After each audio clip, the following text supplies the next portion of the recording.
batin.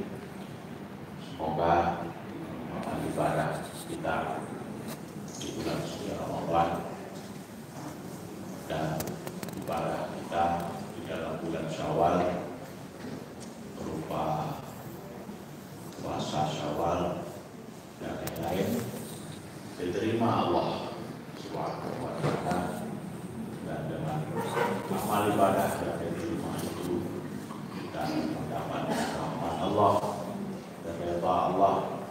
Dengan rahmat dan redha Allah, insya Allah kita akan mendapatkan surga. Amin ya rabbal alamin. Jangan lupa di bulan Syawal ini ada ibadah yang sangat besar dan tinggi nilainya, yakni puasa Syawal, sering kita sebut dengan puasa 6 hari puasa Syawal. Ya, karena Rasul Shallallahu Alaihi Wasallam sangat memberikan kita motivasi di dalam banyak dan beragam sabdanya untuk kiranya kita dapat melaksanakan ibadah Syawal ini jangan sampai kita tertinggal. Di antara lain, beliau bersabda bahwa sesungguhnya Allah Subhanahu wa Ta'ala menjadikan langit dan bumi itu di dalam 6 hari di dalam bulan Syawal. Maka barang siapa yang berpuasa 6 hari di bulan Syawal itu akan dicatat baginya wahai. Siapa bisa menghitung berapa banyak ciptaan Allah itu, makhluk itu, pastinya kita tidak bisa. Pastinya kita tidak sanggup, tidak mampu menghitungnya. Karena banyaknya, bukan karena bodohnya kita, karena banyaknya. Begitu banyak ciptaan Allah yang hanya Allah sendiri tahu berapa jumlahnya. Jadi sebanyak itulah ditulis pahala untuk orang-orang yang berpuasa 6 hari di bulan Syawal. Kemudian dihapuskan akan segala keburukan yang ada padanya, serta Allah mengangkatkan derajatnya tinggi, tidak dibiarkan di alam barzakh itu kita sendirian, ada teman. Ini dipisahkan, diriwayatkan oleh Abu Sufyan Al-Thuri, seorang sahabat yang sangat taat. Beliau ini selalu sholat, zikir, iktikaf, beribadah biasanya di Baitullah, di dekat Ka'bah. Ada seorang hamba Allah yang selalu menjadi perhatian beliau. Setiap sholat kubur, sebelum sholat kubur, hamba Allah ini datang dan terus bertawaf, dan sesudah selesai tawaf, hamba Allah ini menyalami Abu Sufyan Al-Thuri. Lama berjalan seperti itu, bertahun lamanya, sehingga antara Sufyan Al-Thuri dengan hamba Allah ini sudah sangat dekat kenalnya. Lalu pada satu hari, hamba Allah ini datang menjumpai Sufyan Al-Thuri sesudah beliau tawaf. Beliau mengatakan kepada Sufyan Al-Thuri, wahai Abu Sufyan Al-Thuri, saya wasiatkan kepada engkau dengan kata Allah, bila saya nanti meninggal, tolong engkau yang memandikan jasad saya dan mengkafankan. Akhirnya akan ada pembahasannya nanti tempat meletakkannya tangan itu ada tempat yang meletakkannya di bawah pusat, ada yang di atas pusat.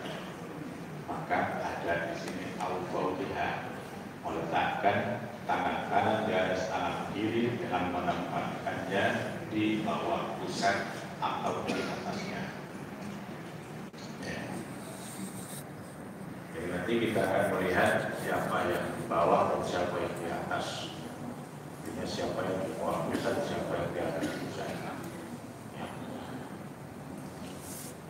Jadi perlu kita ketahui, ya, perlu kita kaji, ya, dalam rangka kita memperluas ilmu pengetahuan kita, sehingga dengan ilmu yang kita miliki, yang kita akan menghormati yang perbedaan yang terjadi. Ya.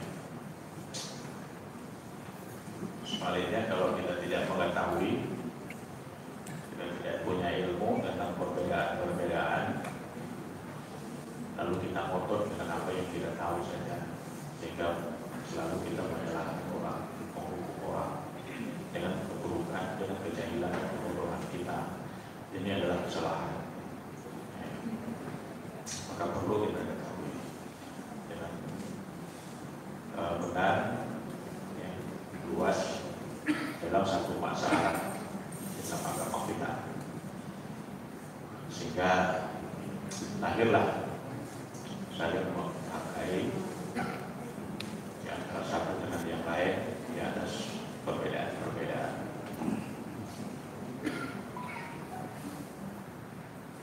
Yang pertama, Al-Malikiyah, ulama Malikiyah.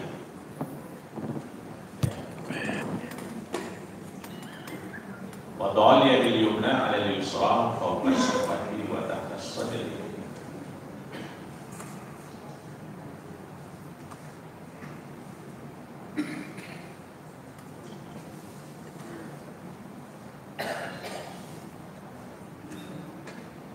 Meletakkan tangan kanan di atas tangan kiri, menempatkannya di atas pusat dan di bawah dada. Itu disunahkan, hukumnya disunahkan.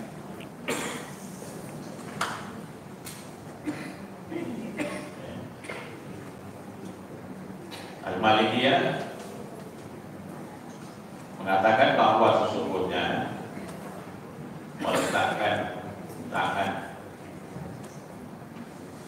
di atas pusat dan di bawah dada, di antara pusat dan dada, ya, ini disunahkan. Itulah tempatnya yang sunnah. Kaifiahnya itulah tangan kanan di atas tangan kiri, ya, bersedekap tangan kanan kita letakkan di atas tangan kiri dan kita tempatkannya di antara pusat dan dada, di atas pusat, di bawah dada, di bawah dada, di bawah dada, di atas pusat, di bawah dada. Tempat di sini, pusat di bawah, dada di atas. Tangan kita ada di antara keduanya dengan posisi tangan kanan di atas tangan kiri. Nah, ini baru sunnah. Kalau meletakkannya di bawah pusat, ini tidak disunahkan oleh Al-Malikiyah. Meletakkannya di atas dada tidak disunahkan oleh Al-Malikiyah. Bukan itu kaifiyah sunnah menurut Al-Malikiyah. Kaifiyah sunnahnya menurut Al-Malikiyah, artinya baru dapat pahalanya, ya, baru dapat sunnahnya meletakkannya. Sudah tepat dengan tempatnya, lalu kaifiyahnya juga salah, misalnya meletakkan tangan kiri di atas tangan kanan, ini juga tidak dapat sunnah. Ya. Menurut Al-Malikiyah, di tangan kanan harus kita di atas tangan kiri, tempatnya adalah yang pusat dan sudut tepat di tengah-tengah. Tepat di tengah dan di tengah.